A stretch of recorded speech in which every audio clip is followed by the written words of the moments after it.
Guys and girls, welcome to it. This is WWE 2K15 Audio Universe Mode, Episode 7, Week 3, on our way to our first pay-per-view Extreme Rules and our first NXT special, and we are on Monday Night Raw. I hope you guys had an exciting weekend. For those of you who are wrestling fans, I hope you got to watch WWE's live special in Japan, Beast in the East. I'll be looking to talk about that event after our main event in this episode. It's Tuesday. I haven't watched Raw yet, but I will review it in the next episode, NXT. And maybe also I'll touch on the New Japan pay-per-view, which was on Sunday. Should be Sunday. Yeah, it should be Sunday. Those of you who got the chance to check it out, I hope it was exciting. I hope it was fun. After watching Beast in the East, I was looking forward to this Japan special. So I'm hoping to watch it tonight. Same with WWE Monday Night Raw, I should say. Hoping to see both of those tonight and review them in the next episode, NXT. But we're on Raw tonight, the last Raw before Extreme Rules. We've got an exciting main event, that contract ladder match featuring all the former Intercontinental champions who qualified in the Contender Series we've been having since the first week. We've also got a contract signing for the Triple Threat match for the WWE World Heavyweight Championship, which will be the main event for Extreme Rules. As you know, the champion Dolph Ziggler defending it against the Beast Incarnate, Brock Lesnar, and the former Mr. Money in the Bank, who cashed in. Well, I should say, who declared when he'll cash in his briefcase, including himself into the title match after Brock Lesnar got the title shot last week in that special gauntlet match that DX put him in. As you remember, guys, after that match, Ziggler came out to congratulate Lesnar on his victory, and he was ready to meet him at Extreme Rules, only to be stopped by the arrival of former Mr. Money in the Bank, Hideo Itami, who was coming to let everybody know that he was going to cash in the briefcase at Extreme Rules, as opposed to the usual tactic, like former Money in the Bank holders. They wait for the match to end, they come in to cash in, or like Seth Rollins cashing in during the match at the peak of that match at WrestleMania. But here instead, Hideo, he declared when he will cash in. He put himself in the match to make it a triple threat match, which is something most people were questioning, because they would have expected him to wait until the match ended, or maybe, like Seth Rollins again, cash in at the peak of the match when both the champion Ziggler and the challenger Lesnar, both of them are spent, they're exhausted, and then here comes Hideo to cash in, taking advantage and pinning either of the two, because like the rules for a triple threat match or fatal four-way, the champion does not have to be pinned to lose the title. But Hideo decided to do something different. Well, it wouldn't be different because there have been people in the past, former Money in the Bank holders, they've declared when they'll cash in. I think John Cena did that when he was Mr. Money in the Bank. RVD, I think he was the first guy to do it. He won Mr. Money in the Bank and he declared when he would cash it in. So I think when you talk about people who've declared when they'll cash in, RVD usually comes to mind. I think he was the first guy. And in this universe mode, Hideo joins RVD and John Cena. So that main event will be at Extreme Rules triple threat match for the WWE World Heavyweight Championship. Tonight we'll have the contract signing for that match. Also, tonight is the final semi-final in the WWE Women's Tag Team Tournament that's been going on since the titles were introduced by the general manager Teddy Long on the first Raw of this series. Tonight we will have the two other remaining teams. We have Layla and Michelle McCool teaming up against the team of Hall of Famers, of legends, Trish Stratus and Lita. The winner of this match will go on to Extreme Rules to face Charlotte and Sasha Banks in the final. Winning team, of course, becoming the new WWE Women's Tag Team Champions. Alright, so this episode kicks off from where the previous Raw episode ended, with D-Evolution X in the picture again, but this time they're not in the mood for games. As you remember last week, Triple H and DX, they challenged Brock Lesnar's claim for a title shot for the WWE World Heavyweight Championship, and they decided to put Lesnar to the test, placing him in a special gauntlet match where he would put his title shot on the line. If he loses the match, he loses the title shot and it would go to DX. But of course, during that match, they were unprepared for the outside factor that was Edge and Christian, who got involved in the match. There was no disqualifications, no countouts. They could get in the match, be involved in and the referee wouldn't have been able to do anything about it. Edge and Christian, they got involved in that match. Thanks to Edge, Orton was taken down. Brock Lesnar, he got to pin Randy Orton, eliminating Orton and the man who was going to follow Orton after he pinned Lesnar just a couple of minutes back towards Batista. Batista was on the way to the ring to make it a 2-on-1 against Brock Lesnar, but Batista was attacked by Christian at the stage area, which was a distraction for Orton because he did not see Edge coming in from the crowd, waited for him. Spear taking down the Intercontinental Champion. Brock Lesnar, he saw that as an opportunity, went to pin Orton, eliminating the Intercontinental Champion and the Animal Batista before Batista could even get involved in the match. Even with the emergence of the Nature Boy to come in and help Batista take on Edge and Christian, and of course the Game being the last man in that gauntlet match to take on Lesnar, he failed to get an advantage over Lesnar, forced to tap out to the Kimura lock, and Lesnar, he secured his title shot. So this week we start off with DX backstage talking about what happened last week and how they're going to seek revenge this week before Extreme Rules, because Edge and Christian, they stuck their noses where they shouldn't belong. They got in DX's business, and tonight is retribution, and we'll find out how they'll do that later on in the evening. First off, we go on to our first match. The number one contender to the United States title, the Texas Rattlesnake, Stone Cold Steve Austin, who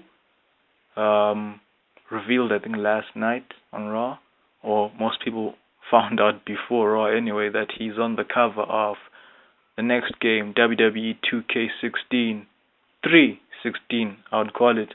Stone Cold is on the cover there, so I'm sure a lot of people are excited. Said to have the biggest roster out of all the WWE games that have come out so far, and although I'm not gonna get a chance to play the game, but I am excited. I'm hoping to see what it will be like. The usual place, YouTube. I'm sure someone will upload some gameplay videos, maybe do a universe mode series, my career and all that. I'm looking forward to seeing that and the full roster and which superstars they'll include in the the DLCs over the months, who's featuring the showcase. I know Austin has his own mode in the game. I'm not sure what it's about, but as far as I know, he's got his own mode. Looking forward to seeing what that is about as well. But anyway, he's the number one contender to the United States Championship in our Universe mode. He'll be taking on Ryback at Extreme Rules in the final of their best of 5 series that's been going on since the first week. It'll be a last man standing match at Extreme Rules. What better way to finish this amazing series that's been going on? Austin had the lead. The first 2 matches he got them, and then Ryback, he rallied the comeback. No pun intended. He came back, winning the 3rd match and winning the 4th match. I think on SmackDown. And this week on Raw, the number one contender will be taking on, I think, someone that a lot of people would have wanted to see Stone Cold Steve Austin go one-on-one against none other than the Second City Saint, the voice of the voiceless, the best in the world, CM Punk. Now, he's been following this best of 5 series between Ryback and Austin, and when Austin was looking for someone to spar with him on this episode of Raw, he was the first to step up and accept the challenge to take on Stone Cold before his big match on Sunday, just to prep him up, get him ready for that match.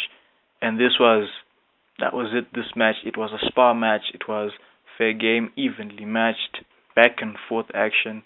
No one with the advantage for the most part, but of course Austin, he would find his wind halfway into the match, getting over CM Punk and ending the match with the Stone Cold Stunner, reversed, as a counter to Punk's attempt for a GTS. So Stone Cold Steve Austin gets the win over CM Punk in preparation for his match at Extreme Rules. He's got some momentum now, taking on a former world champion, a former tag team champion, former intercontinental champion, 2-time Money in the Bank winner, the only person to have won Money in the Bank twice and consecutively. I don't know if that record probably will be broken. I don't know, but I hope not. It's just like the streak, Undertaker streak. I didn't want it to break. I'd have wanted him to go on with the streak way past his retirement, up to the taking it to the grave. That was something. But anyway, that was that. Austin defeats CM Punk. He had a message for the champion Ryback that this Sunday there will be no excuses, there will be no draws or anything. Only one man will be left standing. One man will walk out as the United States champion, and he's hoping Ryback will bring his A game. This newfound, could you call it hype? No. Ryback he's added some new moves to his routine over the last 2 matches in the best of 5 series. Austin is hoping Ryback will bring that and more into their last man standing match, because it'll take a lot to bring down the Texas Rattlesnake. He feels Ryback, he fought hard enough to go 60 minutes with Stone Cold Steve Austin at WrestleMania. If you remember, they drew in their first encounter. It was a WrestleMania United States Championship on the line, a 60-minute Iron Man match, which ended in a draw and led to the start of this best of 5 series. So he's hoping Ryback will bring everything he's got for this last man standing match, if he even believes that he'll walk out still as the United States champion. And speaking of the United States champion, his match is next, because he's taking on the Intercontinental champion Randy Orton in a champion versus champion match. Now, nobody can blame the Intercontinental champion being on edge tonight, because he gets to find out who his challenger will be in that six-man contract ladder match happening in the main event later on. You'll find out who he will be taking on at Extreme Rules.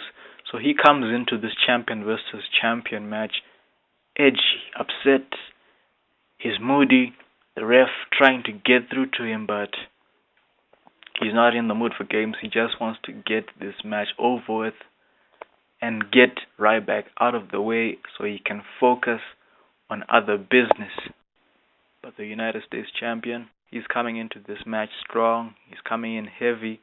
He's looking to get a win over the Intercontinental champion, gain some momentum for that last man standing match happening Extreme Rules against Steve Austin. So it was back and forth. You have Orton, he's frustrated, he's looking to hurt Ryback, and Ryback, he's fighting back. He wants to get a win over this future Hall of Famer. The fighting gets out of hand. It goes out of the ring to the point where all they're doing is fighting outside near the announcement table area, near the timekeeper's area. The ref, he can't get to either of them. He counts them both out, and it's a double count out. But still, these guys are fighting. Eventually, Orton gets his advantage over Ryback with a cheap shot. And for a moment, just a moment, he considers punting the U.S. champion. Can you imagine Ryback getting punted a few days before his big title match at Extreme Rules? We've all seen what the punt has done to several superstars in the past. For most of you guys, you might remember Orton during his Legacy run when he had Ted DiBiase Jr. and Cody Rhodes. When they teamed up, they formed a stable called Legacy, and they were taking on everybody, like Batista, Triple H. I think Mr. McMahon got punted as well. I think that was the peak of Orton's evolution to being, a great heel. And here we have him channeling back to that side of him. That, I would say, it was Orton in between Legend Killer Orton and the Apex Predator, the Viper that he is today. That Orton in between, where he had just before becoming, the Viper. This was the Orton that he was channeling back to. For a moment, he almost went back to being that Orton for the United States champion, almost punting him, but he thought twice. He let it go, and he walks away like a classic heel. He's not going to be bothered with Ryback. He got his shots in, though it ended with a double count out. He's not bothered. He's going to focus on who's going to become the number one contender for the Intercontinental Championship, and he'll be looking forward to facing them at Extreme Rules.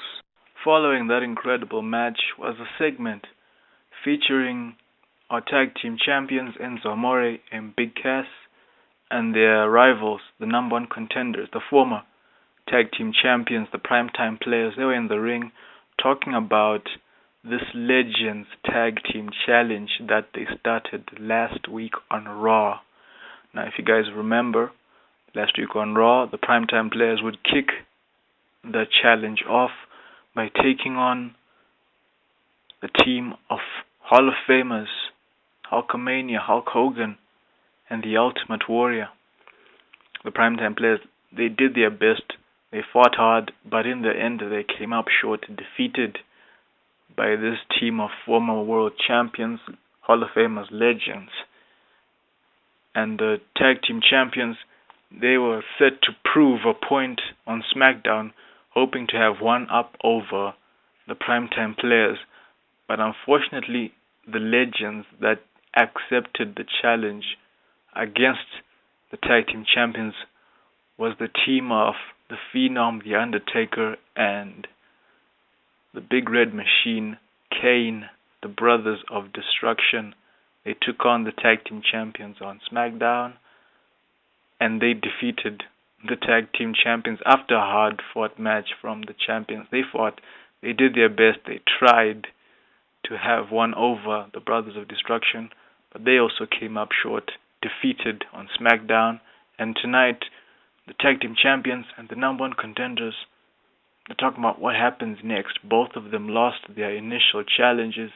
What's the way forward?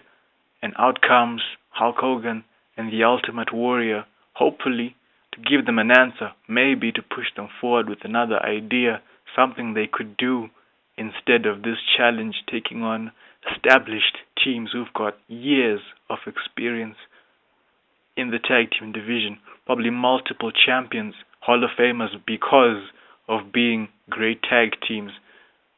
Now Hogan gave them credit for starting this challenge, having the guts to take on, great tag teams of the past, but he feels like they were a couple of years too early to be taking on great teams such as Hogan and Ultimate Warrior or the Brothers of Destruction. So instead, he had a proposal for the tag team champions and the number one contenders. He proposed that on SmackDown, the last SmackDown before Extreme Rules, that the tag team champions and the number one contenders, the former champions, they team up against Hogan, Ultimate Warrior, and the Brothers of Destruction in an 8-man tag team main event on SmackDown. If they can work together there, they might have a shot at actually pushing the match for longer than the matches they had two on two in each of their Legends challenges. Maybe they'll have a shot this time if they work together and it becomes an 8-man tag team match. Of course, they're more than welcome to turn down that challenge, but Hogan figures this is think of it as the last step before they face each other at Extreme Rules. Just a chance to, spar, like prepare themselves for the title match at Extreme Rules. So what do they have to lose? The match itself will serve as a learning experience for both teams by taking on legendary tag teams such as these guys. Win or lose, at the end of the day, they learn something. They gain something from this main event. And having been told that, the primetime players and the tag team champions, they give it some thought and eventually they accept the challenge. So that is our main event for SmackDown, 2 episodes from now. 8-man tag team match.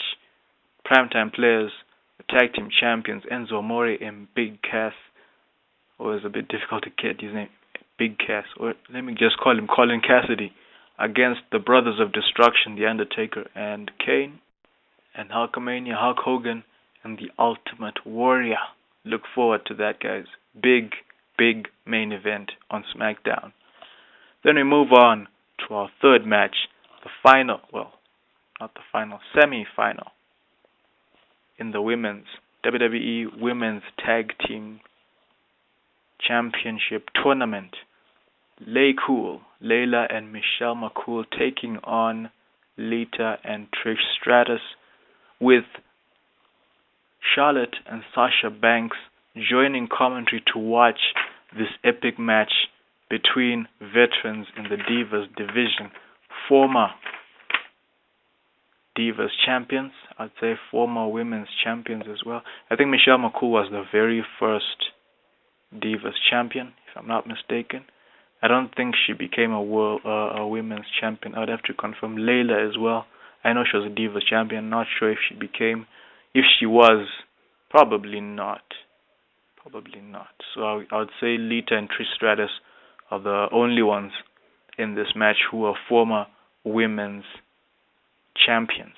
Can they defeat Laycool, who defeated the team of Foxana? That's Alicia Fox and Aksana. They defeated them to move forward in this tournament, while Lita and Trish Stratus, they defeated the New Age team of Naomi and Tamina to move forward in this tournament. Charlotte and Sasha Banks, they defeated the Bella Twins in their first outing, and then they took on Emma and Dana Brooke to move forward. Now, the former NXT champions were asked which team would they be comfortable with facing at Extreme Rules. Would it be against Lakewood or would it be against Lita and Trish Stratus? Charlotte answered saying either team is fine with them. For for them, Charlotte and Sasha Banks, it's a learning experience, a chance to go toe to toe against legends, former champions, veterans in the Divas division, uh, women that they would look up to as, you know, um, role models, and facing either team would be cool with them. So they're looking forward to seeing how this match would end. And Sasha added that it's also a chance for them to show these veterans that Sasha and Charlotte are the present and they are the future of the women's division. A chance to show them that they are ready to take the mantle and move forward and push the women's division forward as well by becoming the first WWE Women's Tag Team Champions at Extreme Rules by defeating whichever team wins this match. Big win against veterans. While in the match, it was back and forth.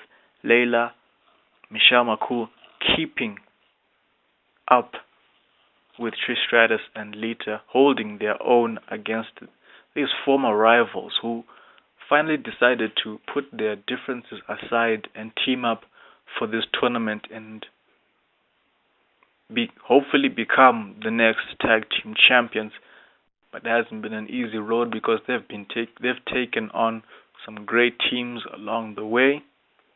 It wasn't a walk in the park, and Lakewood are no different because they brought the fight. They were not willing to back down against Lita and Trish Stratus.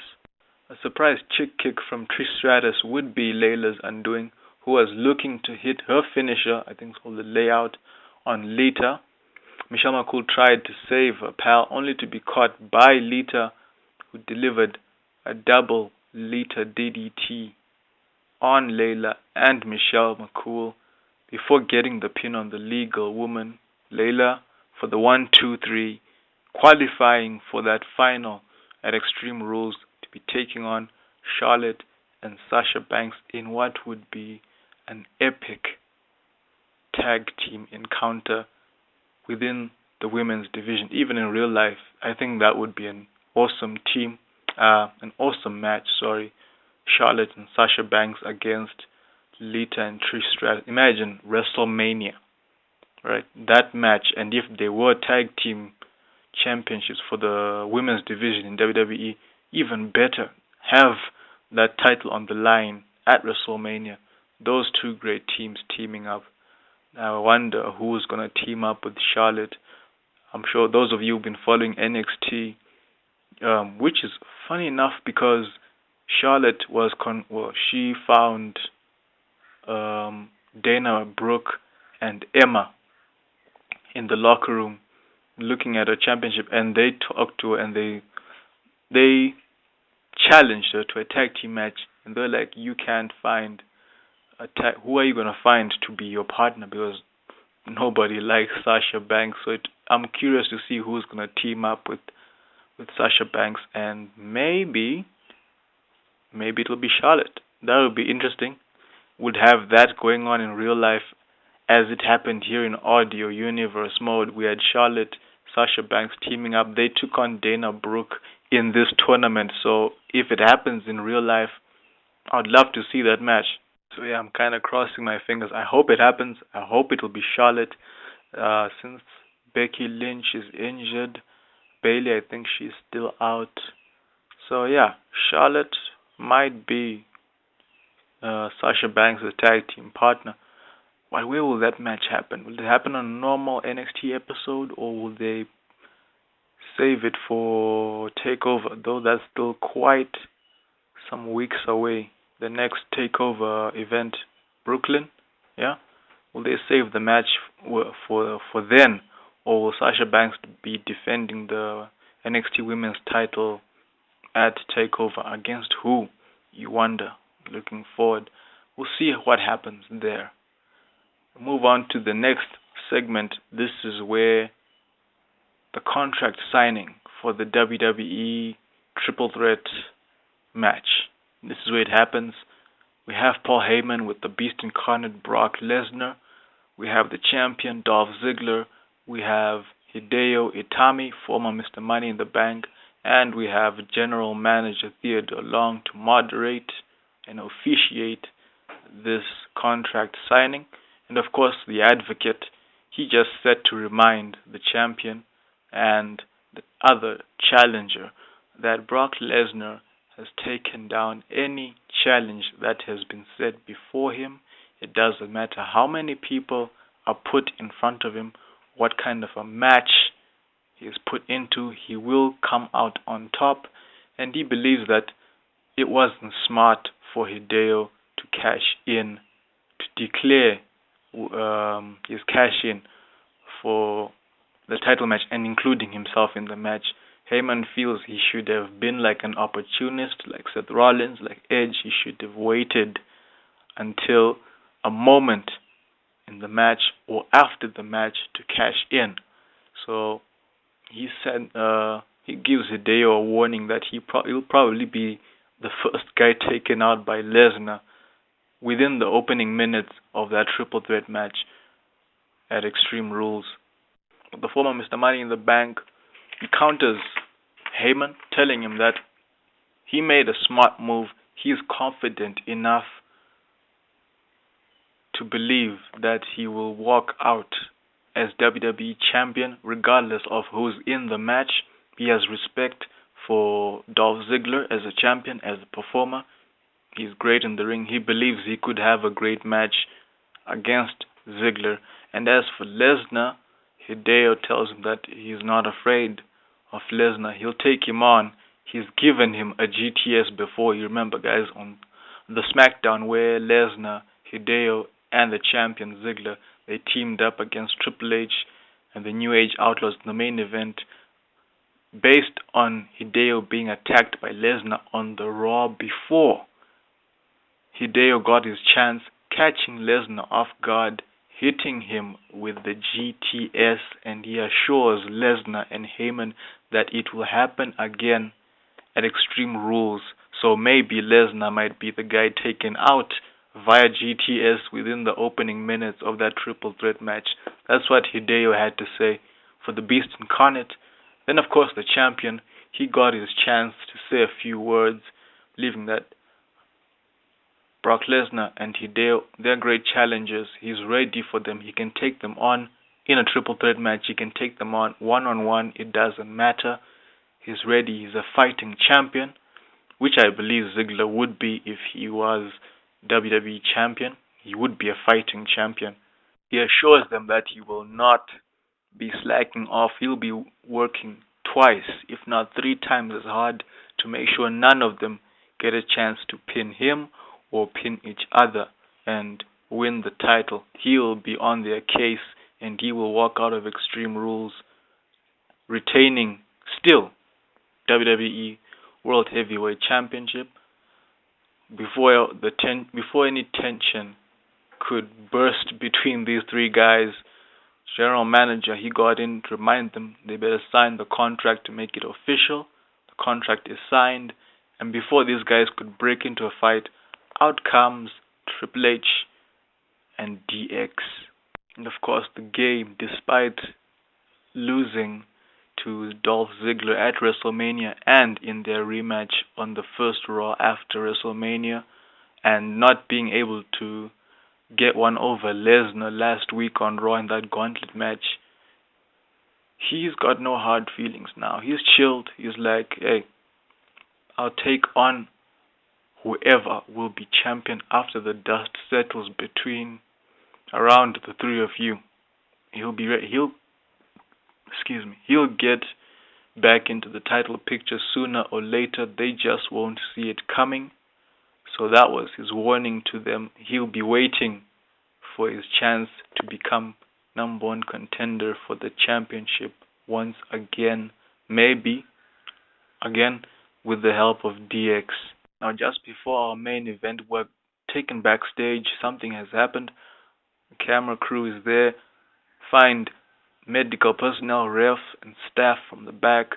They're attending to the rated R superstar Edge, who was found on the ground, beaten up, bruised, and we all know who's responsible because over his chest, in spray paint, is DX written on his chest in spray paint, just as a reminder that they're coming after him, and he's not the only one. That was just the first step. What's going to happen in the main event? It's up next. The contract ladder match. Former Intercontinental Champions who became number one contenders. One of them will be meeting Orton at Extreme Rules in a championship match for the Intercontinental title. In this match, we've got RVD, we've got the People's Champion, The Rock, we've got Axel taking on Kurt Angle, taking on Cody Rhodes, taking on Christian. The reminder, guys, the attack on Edge happened when Christian was already gone from the backstage area. He was making his entrance, so he did not see the attack on Edge. He has no idea.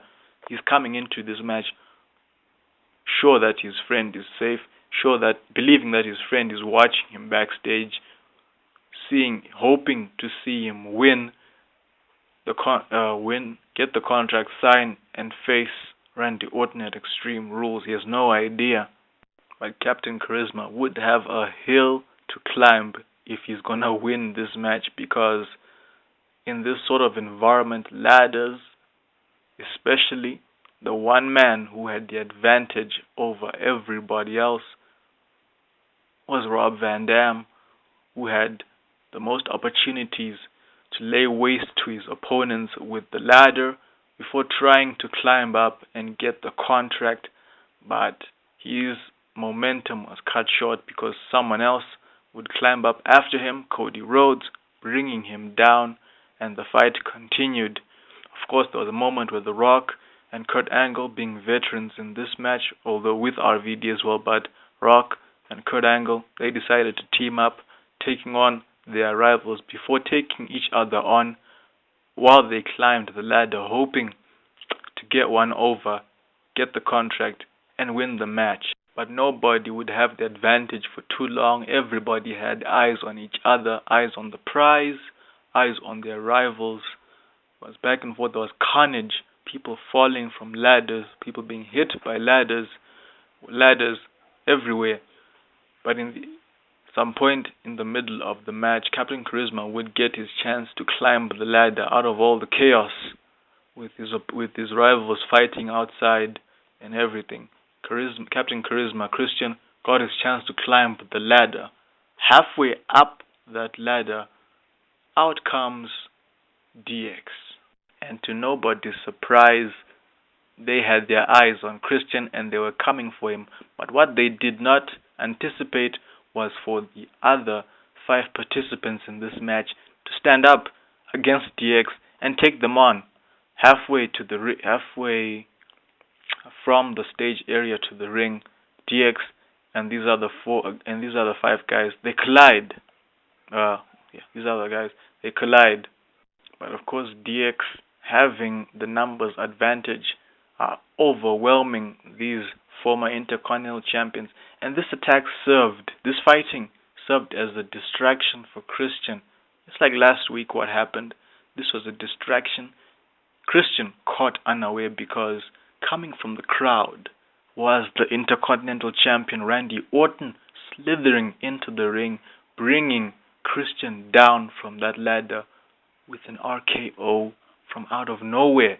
Captain Charisma's chance to become number one contender for the Intercontinental Championship shattered in an instant. RKO from the ladder, and Orton getting some chance to celebrate over his attack on Christian as payback for what happened last week, Edge and Christian. getting involved in DX's gauntlet match, and I guess you could say payback was done.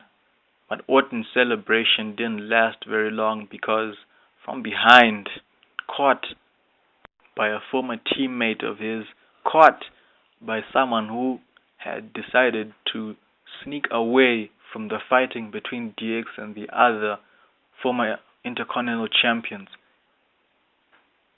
Who else but Cody Rhodes, bringing the Intercontinental champion down with a crossroads from nowhere, like the RKO, and getting his chance to climb up the ladder while everyone else outside was too busy fighting with DX.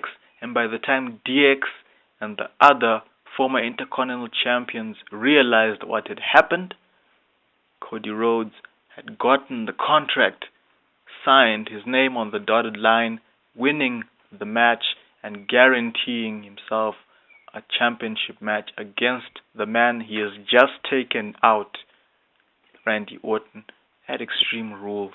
There you have it, guys. From out of nowhere, Cody Rhodes getting the win and becoming your number one contender for the Intercontinental Championship. He will be going up against Randy Orton.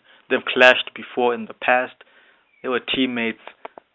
Will that come up in the match on Sunday? That history, will it play a factor in their match on Sunday? Well, at Extreme Rules, I should say, because I could upload the episode. I'm hoping to upload it maybe Friday, if not Saturday, because I've got NXT to do, then SmackDown, then the NXT special. So you guys, if you still want to submit some suggestions here on SoundCloud in the comments section, or if you follow me on Twitter, you've got some time, because the episode is coming out now, so I would say you have until Thursday, guys, to suggest your name for the NXT special, NXT Takeover, then the name that you have suggested. I'll pick the best 5. Then from those 5, you guys can vote for the one name you'd like as the title for the special. This is how we will name our specials from now on. Your guys getting involved. I think that would be the best way of naming it. And so that was our main event for Raw this week. Intercontinental Championship match settled. Edge and Christian taken out by DX. What's going to happen there? Hogan, Ultimate Warrior, the Brothers of Destruction teaming up against the WWE Tag Team Champions Enzo Amore and Colin Cassidy, Big Cass, and their challengers, former champions, the Primetime Players, in an 8-man tag team main event match scheduled for SmackDown. That was our Raw, guys. Oh, also, Trish Stratus and Lita defeated Lay Cool, setting themselves up for the final for the WWE Women's Tag Team Championship match against Charlotte and Sasha Banks. Their match will happen at Extreme Rules, winner becoming the new WWE Women's Tag Team Champions. A new championship introduced by our general manager Teddy Long in the first Raw after WrestleMania. That was our Raw, guys. I hope you enjoyed. Now, this has been going on for like almost 45 minutes. Probably, yeah, this is definitely the longest episode I've done now. But we can now move on to the review for Beast in the East WWE special that happened over the weekend. I hope you guys got the chance to watch it. I hope you enjoyed. It was a great event overall. My complaints with are just a couple, just a handful of complaints, but overall it was a great program. Big plus goes to the Japanese crowd for being invested in the match. Can you believe it? The Japanese crowd, despite even though English isn't their first language, but they still tried. They did their best to show some support and be invested in the match, which I think is something that the WWE universe, the Western fans, they've lost that art to be invested in a match. You know what I mean? Like the Ring of Honor crowd, like the Lucha Underground crowd. TNA's crowd is, yeah, they sometimes lose it, but I guess they do get invested to some extent. Yeah, NXT crowd as well. I think they also end up like the main roster crowd. They also lose investment in the match. And I feel that they should start being invested in the match because it also adds to the excitement of a match, watching and enjoying the match. And if the commentary as well is going smoothly as well, you have the crowd being behind it, you have a great match, you know? Chris Jericho versus Adrian Neville, the opening match, that was exciting. The crowd was cheering for both of them. Despite that, of course, Jericho was the most popular, so yeah, he had most of the crowd support, but they cheered for Neville as well. They chanted, "This is awesome," and it was a great match on top of that, so I enjoyed that.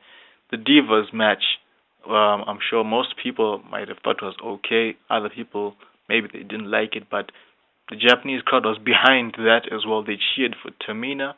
I think they cheered for Paige, and I think they cheered for Nikki as well. Did they chant? Did they chant? "This is awesome"? I'm not sure, but they were invested in that match all the same, which I don't think really happens on the main roster for Divas matches. On NXT, of course, yeah, fans are invested in the match because the women perform. They put on a great show. But yeah, in Japan, these main roster divas, they got some support from the fans, so it was a watchable match. The issue I have with it is, uh, I'm sure you've noticed, but we're able to hear these ladies call out their spots during the match.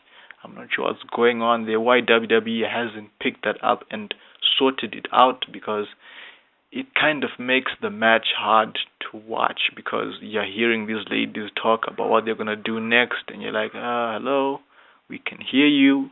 So I don't know. They should sort that out. It didn't happen a lot in the past. It was a rare thing, but now it's like every Divas match. I'm not sure about NXT. I don't think it has happened on NXT, but on the main roster, yeah, it's happening. They should really work on that. I'm sure you guys have noticed. Have you noticed? I hope you have. But yeah, they should do something about that. Not cool at all. Then the main attraction, the attraction match of the whole special Beast in the East. Uh, how do I approach it? For those who are looking for a squash match, yeah, they got that. Kingston, you went to Suplex City, definitely. Uh, Xavier Woods, Big E, they were taken out as well. I think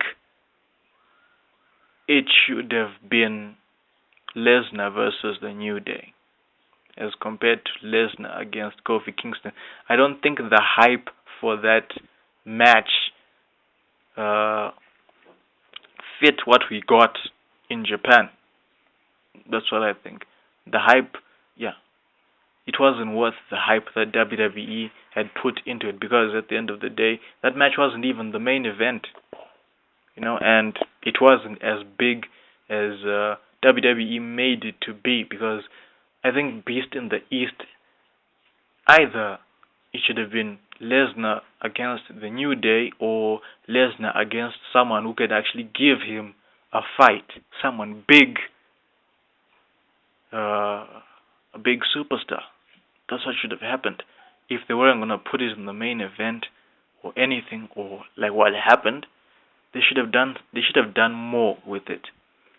I don't know how many people tuned in to watch that match. I'm sure, like most people, sorry, they were just tuned in for the NXT Championship match and maybe Jericho versus Neville, which was a good match. The NXT Championship match, great match as well. That should have been our main event, not just because it was a great match, uh, great chemistry between heel Kevin Owens and, of course, the hometown, well, the returning hero Prince Devitt, Finn Balor, the drama and everything. Great match, not just because of that, but because of it would have given Finn Balor's win much more value than what they got. Even though, of course, the last shot of the event was Finn Balor celebrating, but I think it would have meant a lot more if that match had been the main event. Finn Balor celebrating, and the event ends with Finn Balor celebrating because that's what it needed. That's a big win. He's winning it in Japan where he's a hero, winning this NXT championship, which means a lot. They should have made it the main event. That's what I'm gonna say. Not that the actual main event was bad. It was actually entertaining, fun to watch. Of course, though I think Cena should have been involved more in the match rather than being the guy to come in last and just end the match after doing his usual moves. The I think the five moves of doom routine does that and then gets the win. I think he should have been more involved in the match. But I will give King Barrett and Kane props for having some chemistry. I was like, hey Kane, you've got a future. Yeah, you've got a future outside your authority. Team up with Barrett. You've got some chemistry there. That was some great teamwork from King Barrett and Kane. And maybe before Kane retires, why not form a team with Barrett? You know what I mean? Great team there. We'll see how far they can go. But yeah, good match. It should have been the match before the main event. NXT Championship match should have been the main event. And here's a curious thing. Taz, he's on his podcast, his reaction to that event, he mentioned something that caught my attention. He says that the NXT Championship should be made a world title because it was defended outside the US. But I think also maybe because it should be that much valuable. It should be that valuable now because how many superstars can you say are going to become WWE World Heavyweight Champion? Let's be realistic. How many superstars on the roster right now? Maybe a handful. Everyone else will probably end up either a tag team champion or a multiple US champion or a multiple intercontinental champion, like Barrett and Dolph Ziggler. We don't really need them to be intercontinental champion again. They have to step up.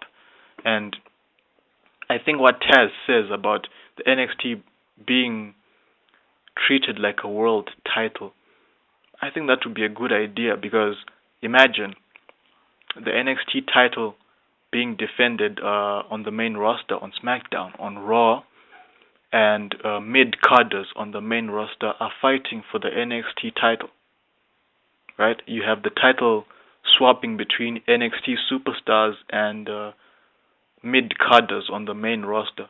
And it can be a situation where you can have a mid-card guy being NXT champion, right? While they're building up the next top NXT superstar, and then that superstar defeats the mid-card NXT champion, getting them becoming champion, right?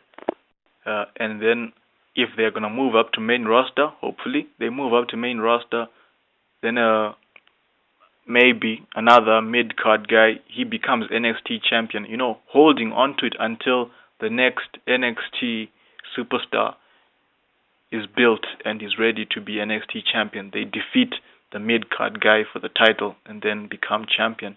Or it could be mid-card NXT champion defending the title on NXT and on the main roster against other mid-card and maybe other main event guys, making the NXT title become that big title number 2, because, like I've said, how many people in the mid card are going to be moved up to main event card and become WWE World Heavyweight Champion?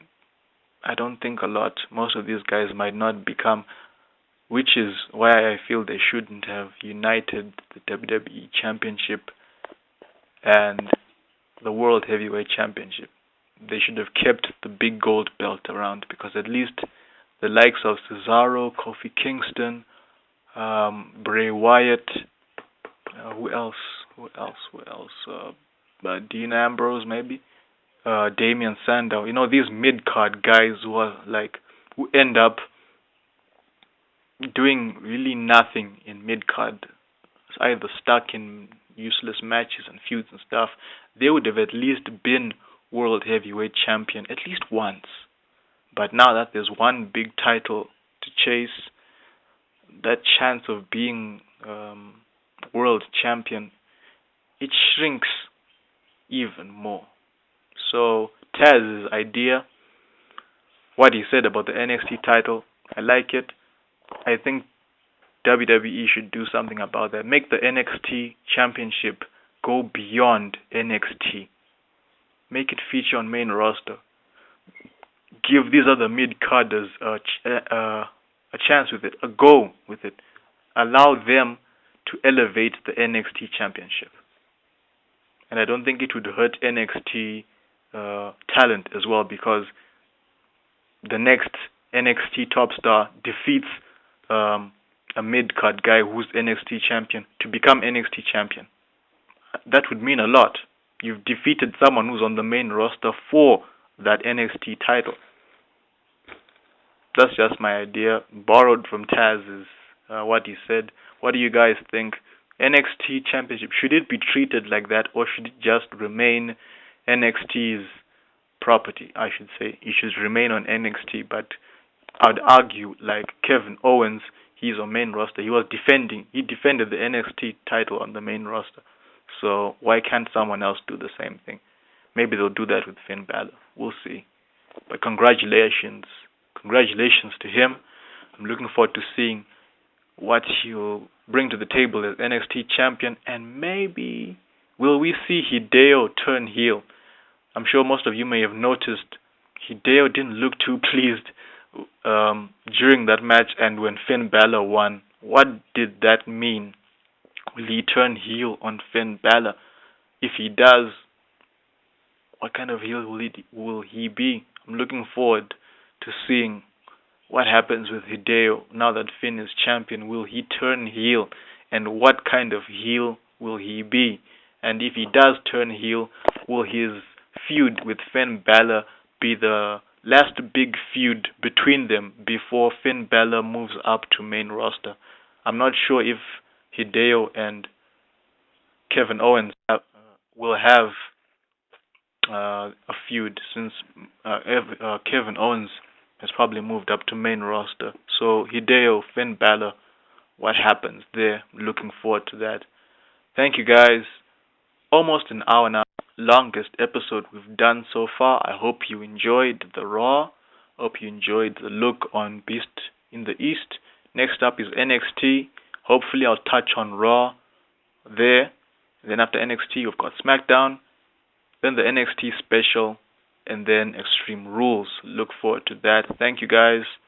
Follow me on Twitter at Alan C. Doss. That's one word. ALLEN CEEDOS.